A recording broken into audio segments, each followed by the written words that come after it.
رسالت مفتی حماد رسائی قبلہ فیضان مقابلی شبابہ فیضان سید الشہدہ.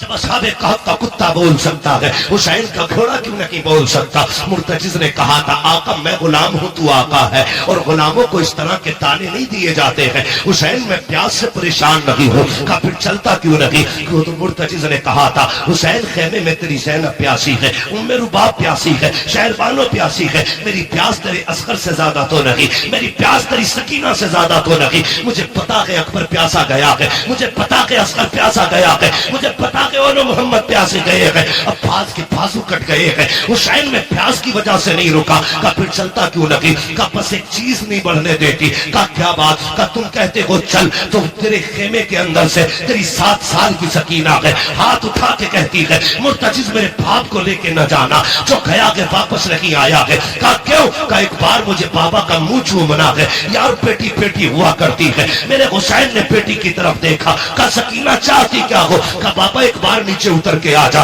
مجھے تیرا منہ چومنا ہے. کیا کرو گی؟ کہا پیار کرنا ہے. آپ کے دل میں خیال آیا حسین یہ وہ سکینہ ہے جو روز تیرے سینے سے لگ کے سوتی ہے، جو تیرے بغیر کبھی سوتی نہیں ہے. آج کے بعد حسین سے تیرا سینہ نہیں ملے گا. سواری سے نیچے اتر گئے، دور سے بازو پھیلائے، سوچ رہے تھے آج سکینہ کو دل بھر کے پیار کروں گا. اللہ اکبر یہ سوچ کے آگے بڑھے. جیسی بیٹی کے پاس پہنچے ہیں وہ یار بیٹی بیٹی ہوا کرتی ہے، یوں بازو پھیلا کے کہا تھا آ میری بیٹی میری آغوش میں آ جا. حسین کی سکینہ نے کہا تھا نہ بابا، صبح سے 71 لاشیں اٹھا چکے ہو، بازو تھک چکے ہیں، میں تیری بیٹی ہوں، تجھے پریشان نہیں کروں گی. اے میرے باپ میرا بوجھ نہ اٹھا، صبح سے 71 لاشیں اٹھا چکے ہو. کہا پھر؟ کہا اتنے جھک جاؤ جتنا بندہ نماز میں جھکتا ہے. اے میری بیٹی کیا کرے گی؟ حضرت سکینہ نے کہا تھا بابا جب سب گئے ہیں، اکبر گئے ماں نے چوما تھا، قاسم گئے ماں نے چوما تھا، عباس گئے تو نے چوما تھا، اولو محمد گئے زینب نے چوما تھا، سب کو چوم کے بھیجا گیا. آج میرا بابا جا رہا ہے، کوئی چومنے والا نہیں ہے، ذرا ایسے جھک جا جیسے نمازی رکوع میں جھکا کرتا ہے. او بیٹیوں والو دل پہ ہاتھ رکھ کے میری بات سننا. جب پردیس سے آتے ہو تمہاری بیوی بھی سو جاتی ہے، بیٹے بھی سو جاتے ہیں. جب رات کو دروازے پہ دستک ہوتی ہے سب سے پہلے جو دروازے پہ آتی ہے وہ تیری بیٹی ہوا کرتی ہے. جب سب سو جاتے ہیں آدھی رات کو بیٹی کہتی ہے ابا بڑا تھک کے آیا ہے، روٹی تازہ بنا دیتی ہو. یہ بیٹیاں ہیں جو 12 بجے اٹھ کر کے تمہارے لیے تازہ روٹیاں بنایا کرتی ہے. خدا کی قسم یہ بیٹیاں ہیں جو بنا لالچ کے پیار کرتی ہے. یہ بیٹیاں ہیں جو بے مقصد کے تمہیں چاہتی ہے. خدا کی قسم ذرا تاریخ اٹھا کے دیکھو بیٹیوں کی، وہ یار بیٹی بیٹی ہوتی ہے. یہ تو حسین کی بیٹی ہے. نبی کی بیٹی فاطمہ کو دیکھو، 3 دن کے بعد ایک روٹی ملی ہے، پہلا لقمہ منہ کے قریب آیا ہے. خیال آیا تھا فاطمہ تجھے 3 دن کے بعد روٹی مل گئی، حضور نے تو نہ جانے کب سے نہیں کھایا ہے.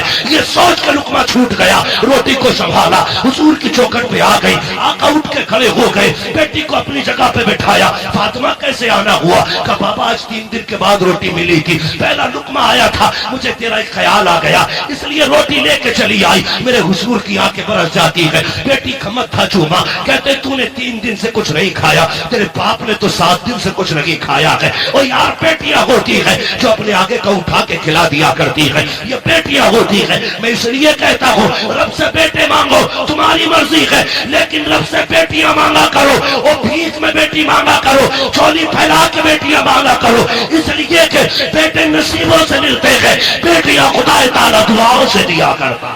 دیکھ کر بناؤ. کہتی ہے بیٹی اتر نا بابا، مجھے تیرا ماتھا چومنا ہے. اب سنیں بیٹی کیا ہے، توجہ ہے، توجہ میری طرف رکھیو. کہہ دیجیے ذرا یا حسین اور زور سے.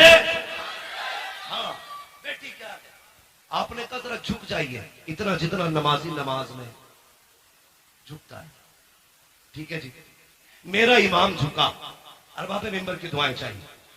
میرا امام جھکا، سنے فاروقی صاحب اور سارے برادران سنے، کمیٹی والے، حسینی کمیٹی والوں مقدر پہ ناز کرنا. اللہ نے حسینی بنایا ہے، حسینی بنایا ہے. سن رہے نا؟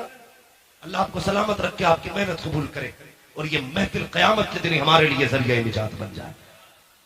سنیں حضرت سیدہ سکینہ نے باپ کے گلے میں یوں ہاتھوں کی مالا بنا کے ڈالی، گلے میں یوں ہاتھ ڈالا، اس کے بعد ماتھا چوما حسین کا.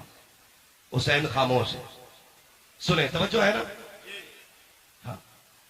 حسین کے گلے میں بیٹی نے ہاتھ ڈالے, باپ کا ماتھا چوما, حسین خاموش. دانا رخسار چوما, حسین خاموش. بایاں رخسار چوما, حسین خاموش. بیٹی نے باپ کے ہونٹ چومے, حسین خاموش. گلا چوما, حسین خاموش. سینہ چوما, حسین برداشت نہ کر سکے. کہنے لگے سکینہ اتنا پیار کیوں کر رہی ہو؟ کہنے لگی بابا میں اتنا پیار بلا وجہ نہیں کر رہی, تیرا ماتھا چوما ہے یہ میرا بوسہ نہیں, نانا مصطفیٰ کا بوسہ ہے. دانا رخسار چوما ہے یہ میرا بوسہ نہیں, بابا علی کا بوسہ ہے. بائیں رخسار کو چوما, ماں فاطمہ کا بوسہ تیرے لبوں کو چوما, چاچا حسن کا بوسہ تیرے گلے کو چوما, یہ میرا بوسہ تھا. اتنا کہہ کے سیدہ سکینہ رک گئی. حسین کہتے ہیں بیٹی سینہ کیوں چوما تھا؟ کہا بابا یہ نہ پوچھ, برداشت نہ کر پاؤ گے. کہا کس لیے چوما؟ کہا برداشت کر سکتے ہو تو سنو. ماتھا چوما, بابا نانا مصطفیٰ کا بوسہ. دانا رخسار چوما, بابا علی کا بوسہ. بایا رخسار چوما, ماں فاطمہ کا بوسہ تیرے لبوں کو چوما. چاچا حسن کا بوسہ تیرے گلے کو چوما, میرا بوسہ. اور جو تیرا سینہ چوما ہے یہ اس بیمار صغرا کا بوسہ ہے جو مدینے رہ گئی تھی. کہا بیٹی بتا تو سکی اس کا بوسہ کیوں لیا؟ کل رات کو تھوڑی دیر آنکھ لگی, خواب میں تیرے مدینے والی بیٹی آئی تھی. اس نے کہا تھا سکینہ جب پاپا کربلا جا رہے ہوں گے پلٹ کے واپس نہیں آئیں گے, یاد رکھنا تو سب کے بدلے کا پیار کرے تو مجھے مت بھول جانا. سب کے بدلے کا ہر جگہ بوسہ لینا, میرے بدلے کا باپ کے سینے پہ بوسہ لے کے دکھا دے.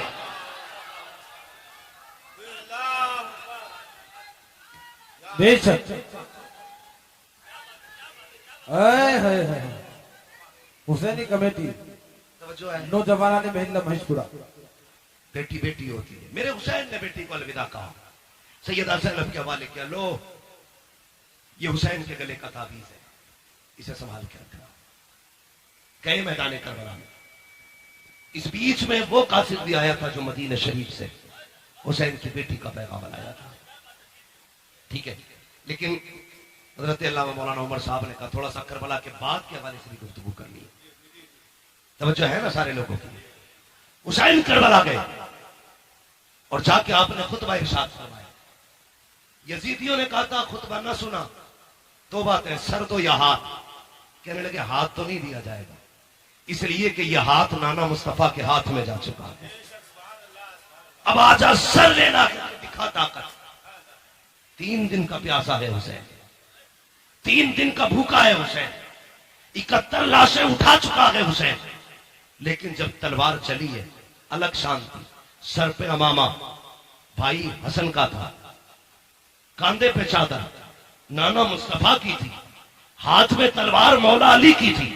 اور جو تلوار چمکی ہے 22,000 ایسے کچر پچر ہو رہے تھے جیسے ہواؤں میں پتے ادھر ادھر ہوتے ہیں. جدھر علی کے بیٹے کا رخ ہو جاتا تھا صفحے کی صفحے کاٹ دیتے تھے. تلوار چلتی رہی, 126 یزیدیوں کو فنا فی النار کیا. 3 دن کے بھوکے حسین نے, عمر ابن سعد نے کہا تھا روکو, اگر یہ تلوار نہیں رکی نا تو تاریخ لکھی جائے گی. 3 دن کے پیاسے نے 22,000 کو کاٹ کے رکھ دیا تھا, کسی سے تلوار نہیں رکی تھی. کہا کیسے روکا جا سکتا ہے؟ یہ تلوار بھوک سے نہ رکی, پیاس سے نہ رکی, 71 لاشوں سے نہ رکی, کیسے رکے گی؟ ایک کتے نے کہا یہ نمازی ہے, اذان پڑھ دو تلوار رک جائے گی.